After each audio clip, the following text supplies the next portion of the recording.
focus on improving reading for enjoyment, all classes have experienced virtual author visits and in-person, I lost her. And in-person visits. And in-person visits from local writers and illustrators. Marie Herbert Lew, Alan Dupre, Moira McRobbie, McRobbie, Simon Lamb, and Alison Page. Developing digital technology skills across the school has been a priority this year. Our coding club has been very successful, and we used funding to purchase a variety of robots which the children have enjoyed playing with and coding them to carry out various tasks. Our work in this area was nationally recognised when we were awarded the Digital Skills Award. We were recently awarded a Rights Respecting Skills Silver Award, and we will now aim for golds. All P6-7 children received training as playground leaders to develop skills and involving the younger children in fun playground games at breaks and lunch. Our school really aims to make our learning enjoyable and make the most of outdoors and our beautiful island. This year, we had lots of outdoor learning opportunities, and all children were involved in learning about survival, nature den building, and much more every week. This develops teamwork, leadership skills, and improved our love for learning and communication. All classes are involved in our community garden where we learn about growing and cooking. P6-7 had a great science sessions at the FSC, and we will be doing this again in January. All Primary 5 children successfully completed a block of 6 swimming lessons at Vikingar funded by the Cumbrae Forum. Primary 7 pupils enjoyed a 3-night residential at Dumfries House along with P7 children from Fairley and Skelmerley primaries. This was a great experience and allowed all children to develop friendships before they moved to Largs Academy in August. I'm looking forward to this when I'm in P7 to go again. I'm looking forward to go. You're looking forward to to go again in April. Another highlight of our year was our production of Matilda Junior in July 2024. All children across the primary school were involved and spectacularly performed 3 shows to the whole community. Being at school in Cumbrae is fun. It's a special experience, and we are grateful for the support from the community. One of our favourite phrases is that we are small but mighty. Thank you. Wow. Amazing. Such a huge amount that you've been doing. I feel quite tired, and I think I've been involved in 2 parts of it. I came in to visit you and saw all of you in action, and I came in to do den building, and I feel like just those 2 things I learned such a lot. So I've got an immediate question. Out of all of this last year, which is the bit that stands out most for you? What was your best thing that you did? I really liked doing the shows, the Matilda show. That was really good. And we've got a comment saying, well done, Zoe. Cumbrae Primary and all the pupils are such a credit to the island. That's true. There's no question. You've done really, really, really well. And we love having you on the island, and we love having you kind of at the heart of the community. I didn't get to see your show, but Gregor's aunt did. He's on the call somewhere, and she thought it was spectacular. So I'm going to really make sure when you do your next show, I'm definitely coming. Does anybody else have any other questions? No. So thank you. And that was really, really well read. You read so clearly. And I know it's a bit hard when you're in front of a big group of people. You read really, really clearly. And we'd like to have you come back and tell us more. And I'm looking forward to seeing you next year. Thank you. Thank you. Bye. I don't know that the Community Council can possibly live up to that. So I think we should maybe just stop the meeting now. I feel, wow. Thank you. Thank you, Julie. That's spectacular. What an amazing amount that's gone on in the school, and really lovely to hear about all the different partnerships that are going on and the kind of how much you enrich the program and the community for the children. It's spectacular. Thank you. Can I just, that was great of Zoe, but can I also just say thank you to the whole community as well. And it is a pleasure to work in the school, and all the teachers feel that it's just such a great wee place. So thank you as well. I love the small but mighty. I think we need to get you t-shirts that say that. I love it. Okay, so thank you. So I'll start now with the AGM and with the chair's report as part of the AGM. Does anybody have anything they want to declare? Any conflicts of interest before I begin? Okay, so the chair's report from us. So just to remind everybody that our core approach is to be transparent, democratic and inclusive on the island as a community and as a community council. So we tried to put in as much time as we could this year to getting the islanders' opinions on key issues. So 2024, our key project was the development plan, and we started with the digital survey in March and April, which gathered 545 responses. And then to support the survey, the Community Council members of the Cumbrae Forum held drop-in sessions for those who wanted to complete the survey in person on 9th, 11th and 13th of April. An open community consultation for the whole island was held on the 13th of April, and a stakeholder consultation was held on the 19th of April. In general, respondents felt positive about Cumbrae in relation to safety, community and views.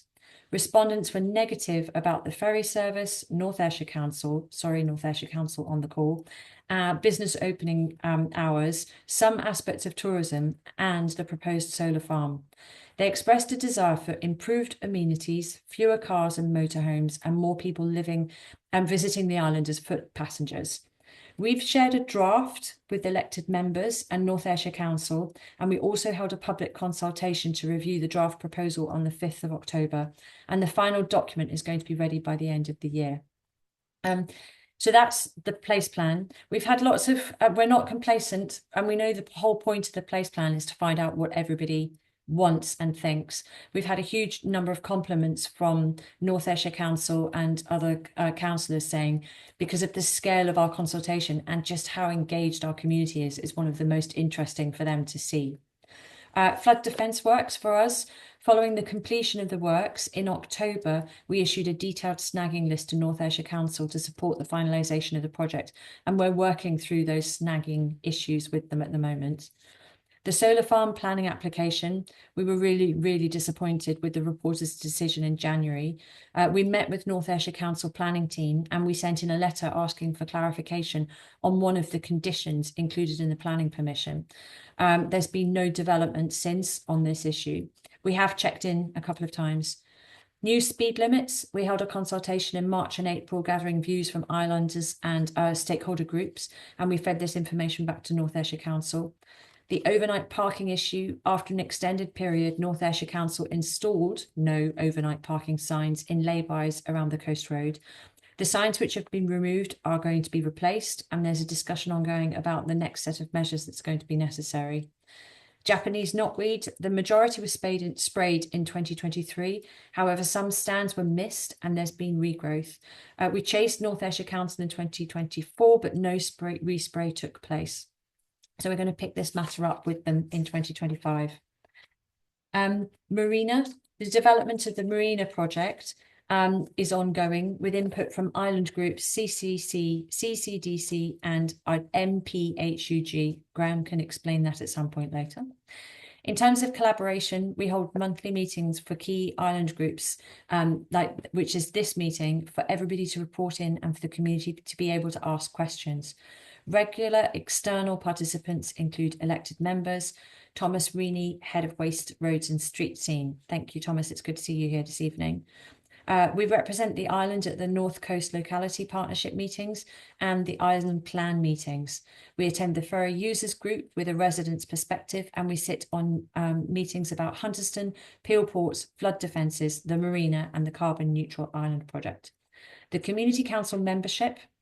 We want to thank those who volunteered their time to contribute to the Community Council over this year. As of November 2024, we've got the following team in place. Alex Harvey, me, the chair, Keith Hammond, the secretary, John McHenry, Angus Campbell, Duncan Fraser, Gregor Harvey and Graham Wallace, both as advisors. John Riggins has just, from this meeting onwards, retired due to ill health, and we're really wishing him a speedy recovery. If you want to join or volunteer any of your time, please could you get in touch? We'd really love to hear from you. And priorities for 2025. As the place plan finishes, key projects are going to come out of it. These are likely to be handling the overnight parking issue on the island, getting the solar panels added to buildings. We want to do one test case in this conservation area because we feel that would enable everybody in conservation area to get their utility costs down if we could do that. Getting younger people involved. We want to support the younger people following the place plan in their bid very loud for a skate park in St Ninian's Park. We want to support the Cumbrae Forum in getting a study undertaken to look at the feasibility of a care home. And in terms of finances for 2024, the Community Council didn't receive any funding this year or last year from North Ayrshire Council. And we currently operate two accounts. The project account, as of the 31st of October, had £187.77 in it, with an outstanding balance of the insurance, an outstanding insurance payment pending of £97. So a balance of £90.57. The Treasurer's account that we hold has a balance of £63.22. So in total, we're extremely rich and we own £153.79. These figures are going to be submitted to North Ayrshire Council for audit, which is required by our constitution. And yes, we will be asking for some more money because all of the recurrent things that we need to do, like renting space for the website online and the Zoom accounts, will take more than the accounts that we have. So that's the Chair's report. Does anybody have any questions? Okay, then I'm going to move to island updates, if that's okay. Do we have anybody here from the police? Yay, hi. Yes, hi. You hear me okay? Yeah. Hi there. My content will be a lot shorter than the schools, that's for sure. Over the last month, there was 10 calls from Millport, about a third to a half of them related to one incident of a chap passing away, unfortunately. The rest were just general calls, assisting members of the public and reports for information. And out of that, there was no crime reports for November. So there's not a lot to speak about in terms of crime on the island at the moment. It's going okay.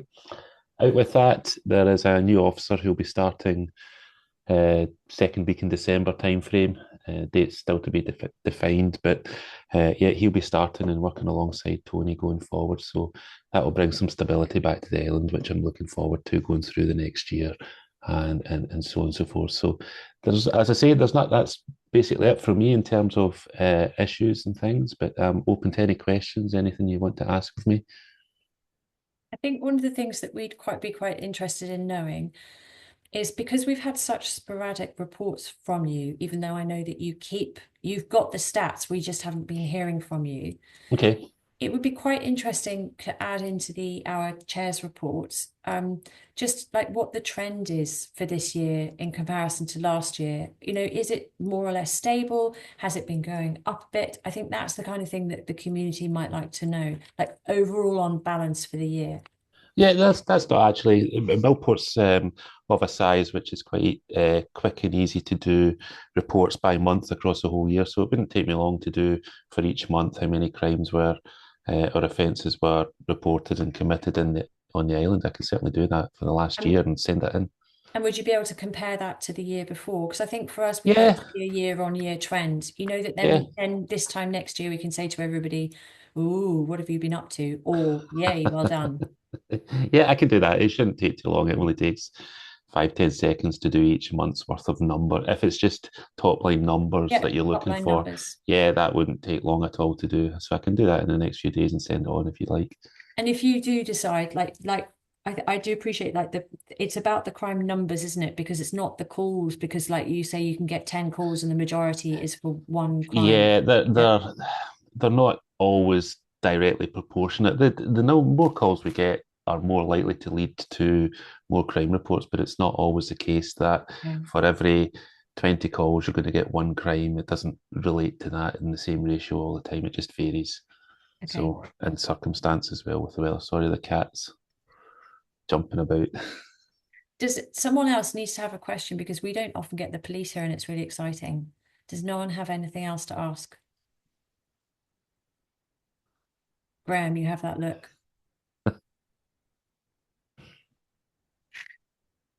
And you're Right, on. everyone's just laughing at the cat. Right, out the way. Are you trying to get off mute, Graham? Twitch or not? No. Graham's locked in his computer. Does anyone know questions from anybody else? All right, here's a warning. This time in January when we meet, I'm going to have like a whole bank of questions. Oh, he's No, that's all right. There's one question in the chat. See, is the officer a Okay. long-term posting? Yes, he is a permanent posting. It's not a secondment for a period of months. It's a permanent posting. I will put the caveat on that generally a permanent posting would still have some form of tenure, but that's going to be in terms of years rather than months or anything like that. So a permanent posting, I would expect. That's really that's exciting. And when they arrive, are they going to go round and we'll just know that the one we don't know is our new one?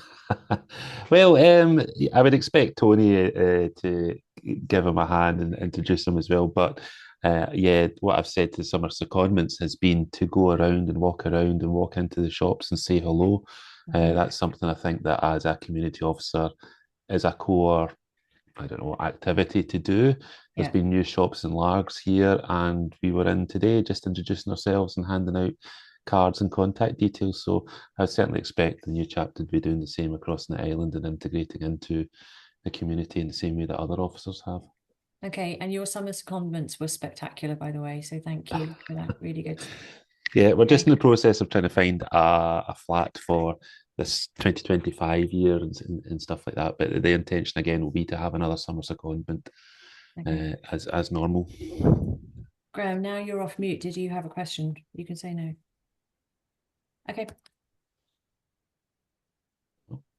We can't hear you. I'm going to move on. Okay. So, Coast Guard's report, please. All right, good evening, everyone. So the team is currently recertifying in casualty care skills. We spent a good portion of the month talking about casualty care and water safety. We did a fairly cold and dark and wet session on water safety and rescue last week at Keppel Pier. And one of the team attended a counter pollution exercise up in Glasgow run by Peelport this week. Our annual recruitment window is now closed, and we've taken forward some good applications to join the team in the early part of next year. So we'll hopefully be going up to team strength of 8. We covered off Remembrance Sunday Parade, pleased to join the parade, and we delivered a good talk to the Cumbrae Parish Church Guild. So thanks to the Guild for their kind invite. Looking ahead, the team will be on duty as normal for Yuletide weekend, and then of course it'll be business as usual on the run up to Christmas with regular training and one eye on the weather, of course. So it's all been pretty much business as usual, touch wood, so far. Happy to answer any questions. Otherwise, back to you, Alex. Okay. Any questions, anybody? Okay. Thank you, John. That's great. So IOCTA, it was John Riggins who was the contact, so we'll need to get somebody else who checks in with them. So CCDC. Jan sends her apologies. She's been tied up at work, so Okay. she did mention that there was little to update. The works for the building are ongoing, so I don't think there was much to update beyond that. Okay, then we'll pick up in January. Okay, thank you. Cumbrae Forum. Hi, good evening all.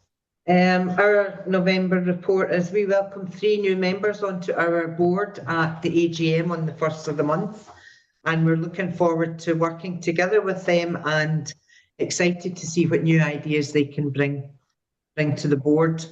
Work's almost completed on our Christmas bags for all the playgroup, preschool and primary children on the island, and our vouchers have been purchased for all Cumbrae pupils who attend Lars Academy. We'll be distributing the bags on Wednesday the 18th of December when Santa will visit Cumbrae Parish Church and all the children will attend there. And Lars Academy will distribute the vouchers to all Cumbrae pupils at the school. Simply Support is now finished for the year and will start back on Thursday the 9th of January, 2 till 3:30 in the hub. And that's all I have to report. Okay, thank Thank you. you. And thank you, Lorraine, for everything I know that you're going to be doing for everybody at Christmas. I know it makes such a difference. And can I just say that I also thought the Somerset convents in the past few years have been top notch. Including those that you're related to, but yeah. Are about to be, yep. Fantastic, but they are. Okay, so Yeah. Millport Motors have sent their apologies. Millport Golf Club isn't around. Cumbrae Primary we've heard from. So, Duncan, up to you. Hi there. Another busy month at the end of our season. We had 12 schools and a university visiting the centre. We had a late booking of 110 students from Edgehill University in Cambridge.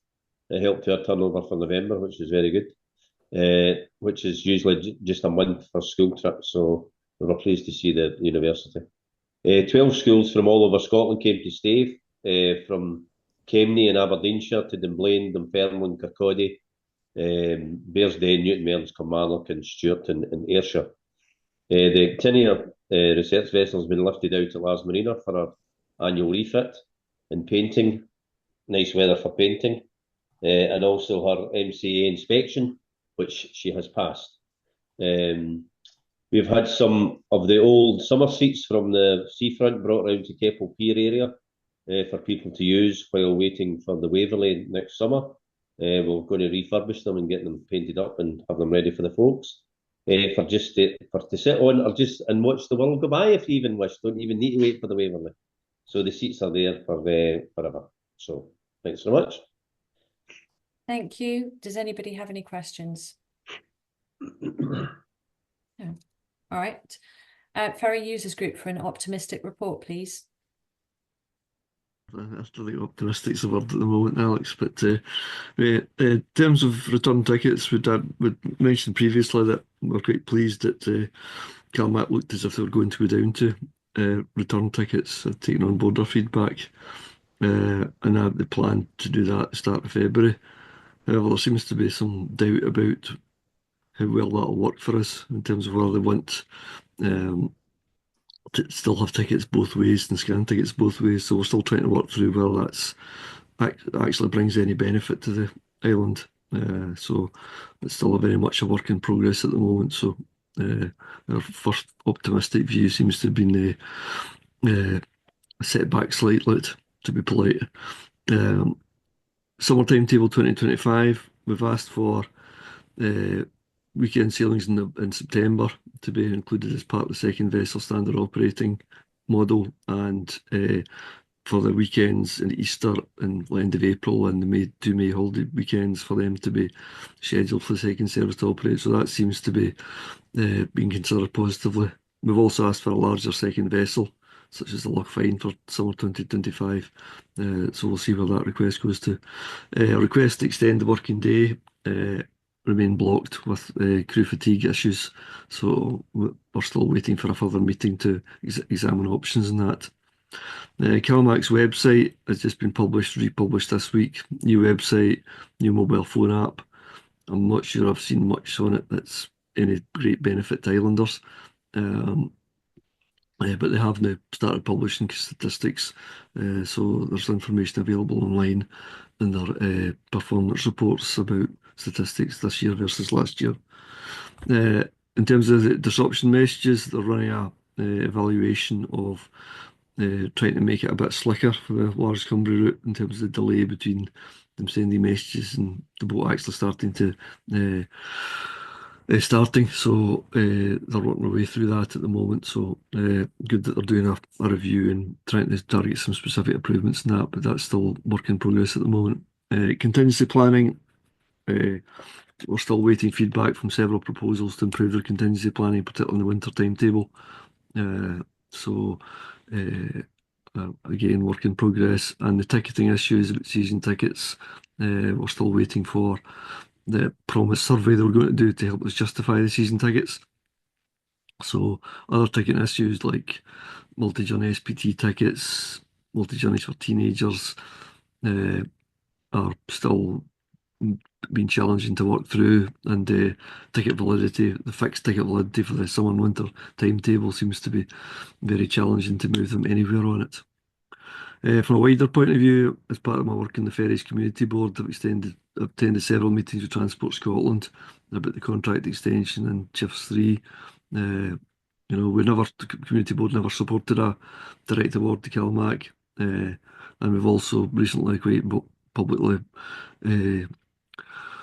objected to the planned fares increase, which 10% plus 8.7% last year gives you 18.7% over just over a year and a half, just over a year.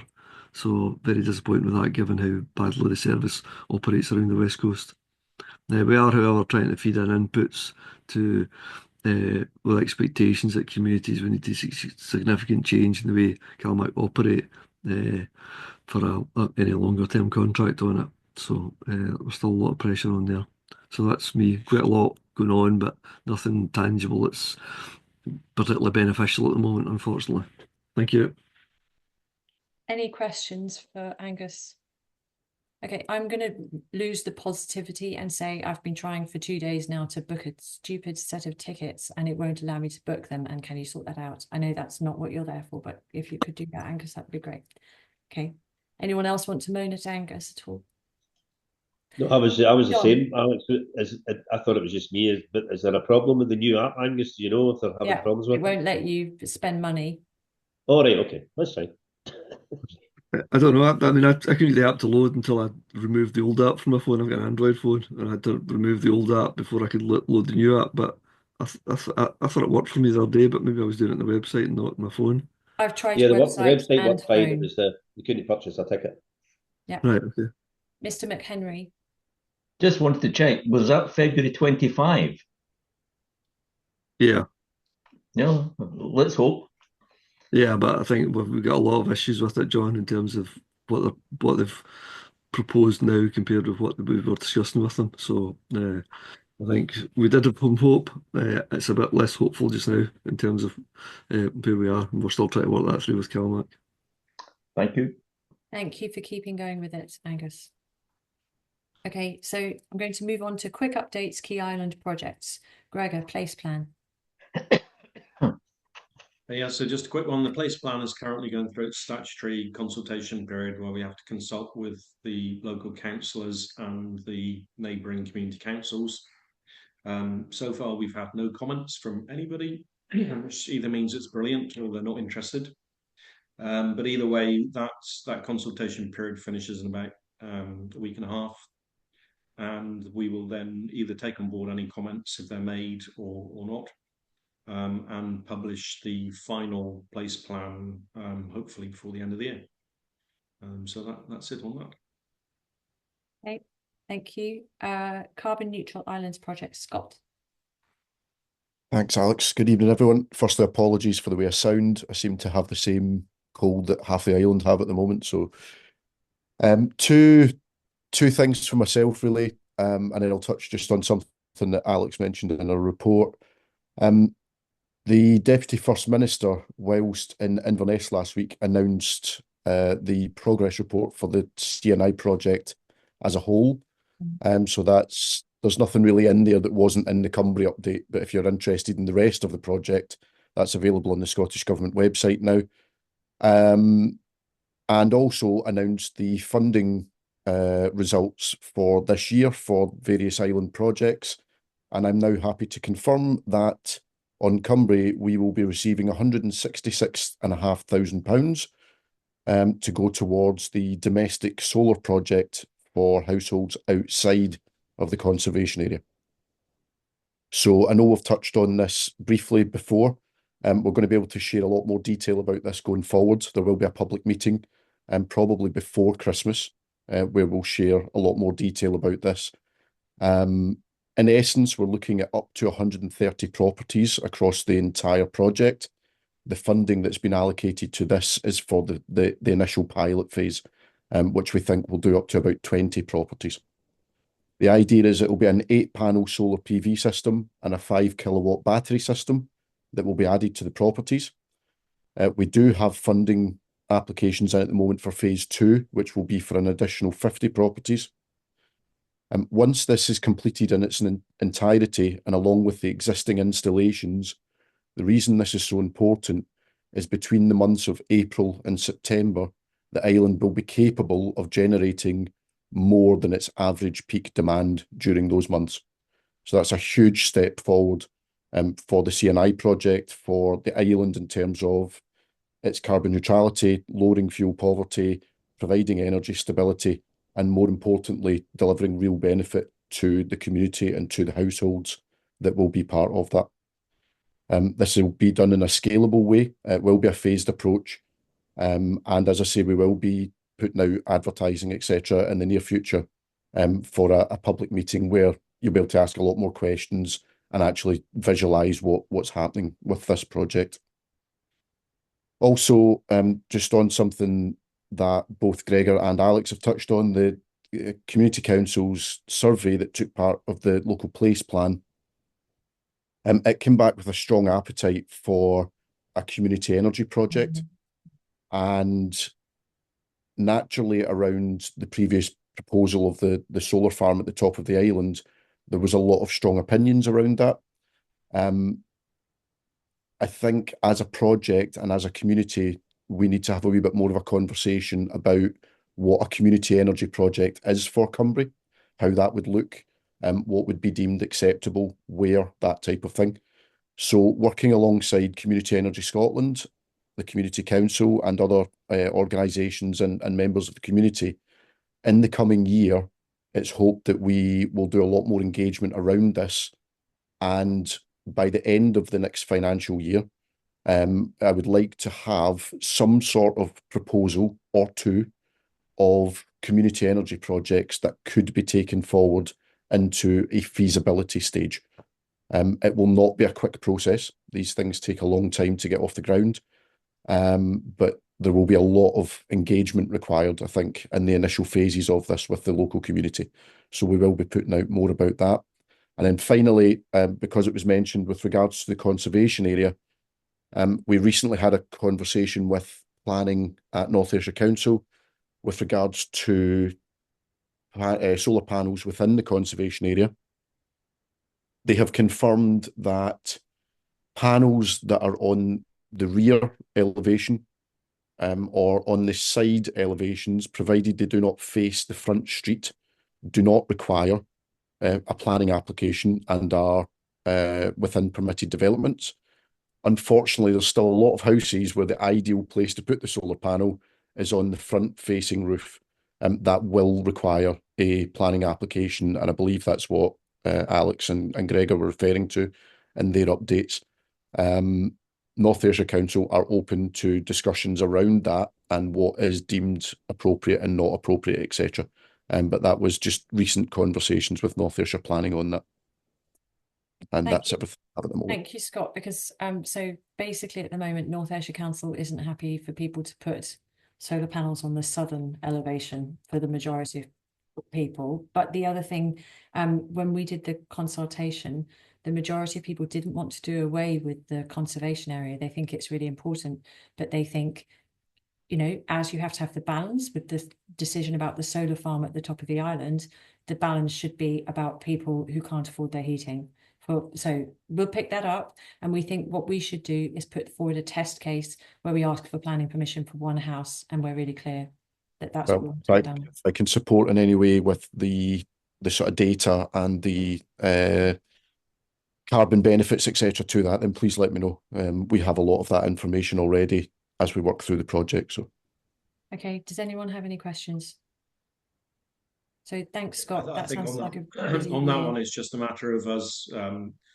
We need a definitive answer, and the only way to get a definitive answer is to put in an application. It will probably have to go to the committee, and then we'll know. We'll have a yes or no. If it's no, it's very embarrassing for North Ayrshire Council. If it's yes, then it's kind of a green light for everybody. But Scott, we'll come back to you for stats and stuff when we get to that stage. Thank you. And thank you for all that work. That's a huge year that you've had. Thank you. So now to the town hall. I've got a report from them. It says our last report informed that funding had been achieved from the Islands Programme 24-25 to enable the water ingress remedials to the lower ground floor to commence. We had to wait for legal formalities to be concluded by ScotGov and North Ayrshire Council. Instructions to our contractors became possible on the 20th of November. Unfortunately, this 6-week hiatus has brought us into the winter weather and closer to the industry 2-week holiday. Work will take approximately 20 weeks, although every effort will be made to shorten the timescale. All joinery on the ground floor and first floor has now been completed. Any questions? Okay, let's see if we can hear Graham. Are you still there, Graham? Do you want to talk to us about the marina? No, we can't hear you. Maybe you need to do it through the medium of mime. Or dance. But then I'll interpret for Carol because she wouldn't be able to see. Carol, he's just waving his hands around at the moment. There's nothing artistic going on. Okay.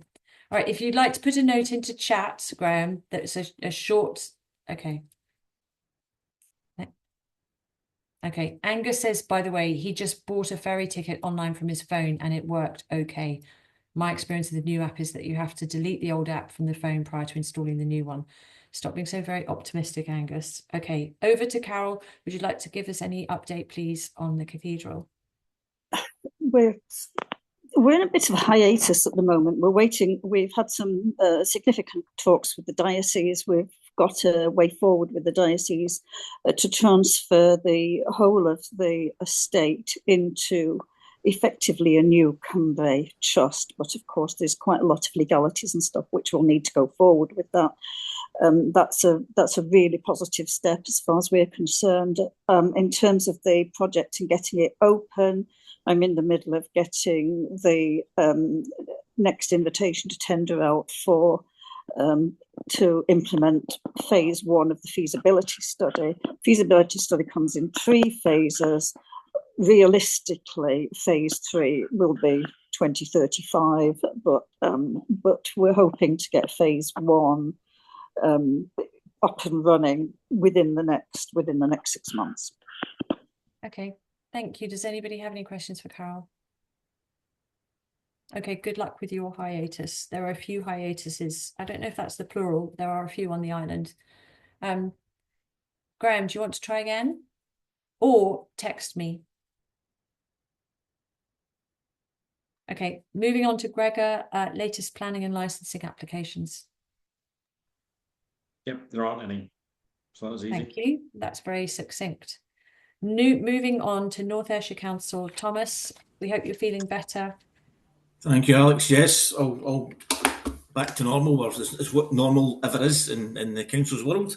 So I've got a few updates for you. So I believe the rope and flagpole has been issues with it recently, and there was a feeling it may have been due to vandalism. I've actually been informed it's due to wear and tear, and the council's looking at ownership of that and how they can resolve the issue. I believe the grounds maintenance team, Stephen Arnott and Eric Head, are meeting you next week to discuss some grounds maintenance issues. They've been trying to have a meeting with me and we finally booked it in, but then the winds hit on Monday, so we've had to delay it. So it's coming up. And I've on my list, I'm going to be talking to them about the location of the final benches and about the ownership and maintenance long going of flower beds, and what adopted means and how we do it in practice. So I'm about to go back tonight or tomorrow with revised dates to them. That's great, thank you. And I think if you add Japanese knotweed, they'll be able to help you with that, because you mentioned in your very good report at the start about all the issues that were ongoing from last year, so they can pick that up. Okay. With regards to roads, I believe there's work ongoing to provide accessible access in Glasgow Street and Stewart Street, and they're also working on some patching work at Ferry Road. And with regards to some of the remedial works from the Millport Flood Protection Scheme at Kames Bay, that's out to tender. We're going to go to a third party to fix some of the remedial works just purely on cost. So that should be coming soon as well to try and resolve that. And from what I've seen so far, the project's looking really good. Can I just check, Thomas, what's in the package? Because I've got a list of things that I have in my snagging list. I'll get Martin Miller to contact you, and he can tell you what's in the specification for that, and you can see on your list if there's anything missing or any gaps. Okay, so I can just, so that everyone in the community knows the things that we were chasing on.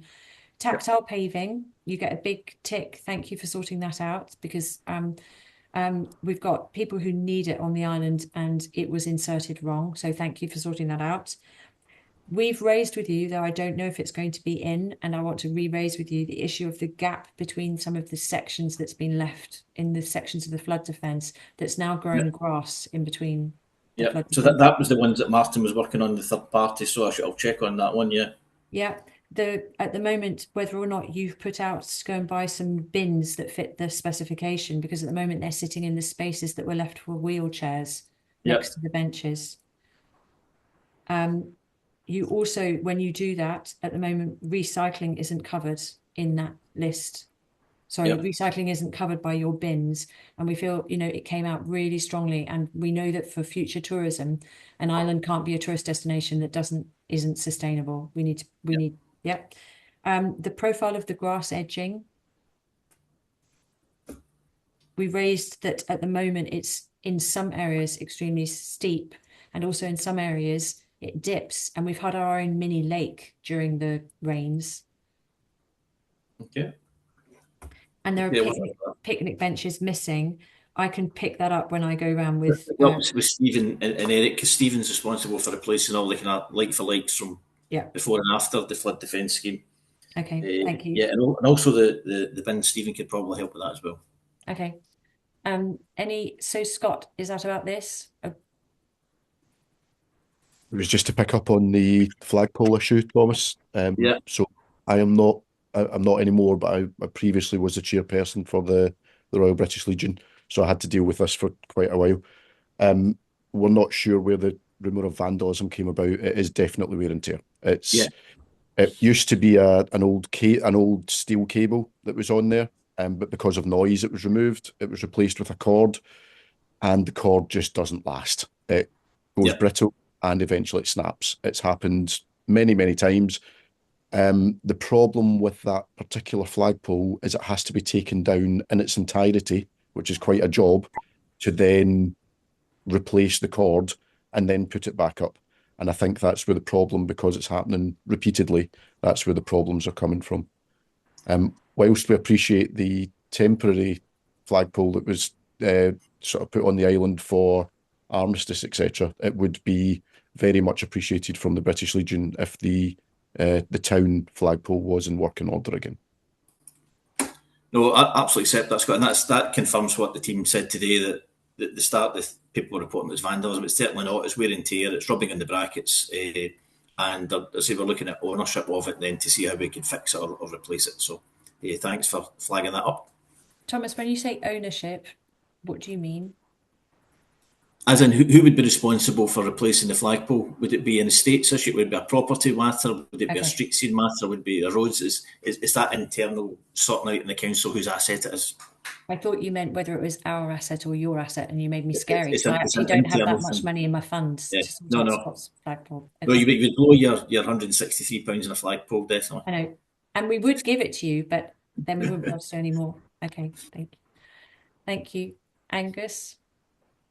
In terms of the remedial works for flood defences, the slope at Kilburn Street probably wasn't in the original scope, but it's all fenced off. Is that part of your tender package that you're putting out?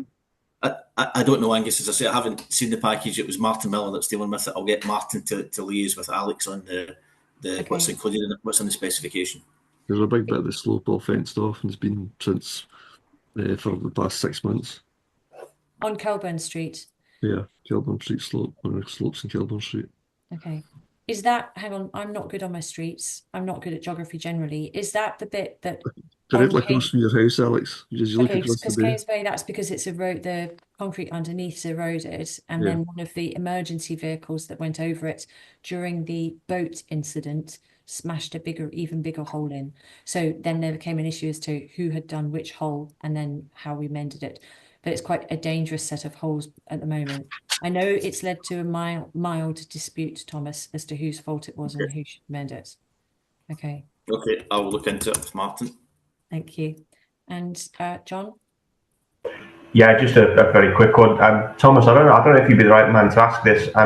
The walkway at Kings Bay, there is now a single vertical traffic bollard preventing vehicles going along the walkway.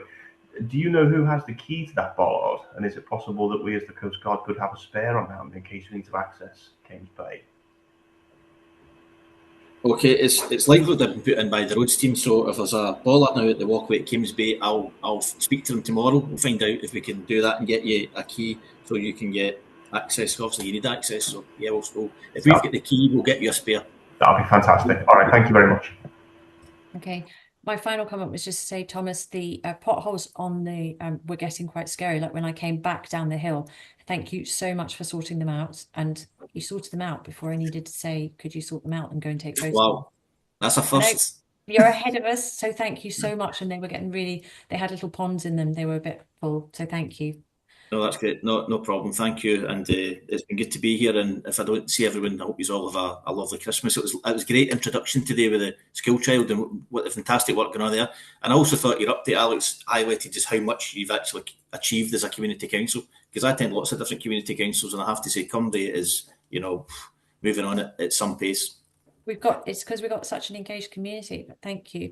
And Tempany, I don't know if you're available and listening. I emailed during the meeting. I emailed the school and asked them to send over their report and some pictures because I thought that might make some nice media pieces for you because it's been a strong year for them. Really spectacular. Okay, so we don't have any councillors. I will drop a note to the councillors to let them know which meetings, when meetings are next year, and to kindly ask them whether they'll be attending. Thank you, Julie, for sending the report over. Gregor, you've got your hand up. Yeah, can I just say on the councillors, it's clearly very disappointing that they seem not to be coming to the meetings particularly anymore, and we're really not sure why that is. I've just looked back at the records, and in the last 6 meetings that we've had one councillor at 2 of the meetings, and that's been it. So that is an attendance record of 7%, which is really, really disappointing. So I don't know why that is. We scheduled these meetings specifically so that they could attend. They're on Zoom, so it's not like they can't get to a public meeting on the island. So it's difficult to understand and very, very disappointing. We'll send them a gentle happy Christmas message and ask them if they'll come, please, in the future, because I know it matters to the community to be able to access them. So I think the only thing I need to say is that the next meeting is excitingly Thursday, the 30th of January, when you're all going to have had enough mince pies and be really excited and raring to go for the new year. I can't believe it. I am finishing this meeting 7 minutes early because it's just a record. Use that time to go and drink eggnog, I think is what I'm supposed to say, because we're nearly in December. Okay, thank you, everybody. First time I'm saying it. Happy Christmas, everybody. Thank you. Have a good one. Thanks, Alex. Happy Christmas, everyone. Bye. Thanks, Alex.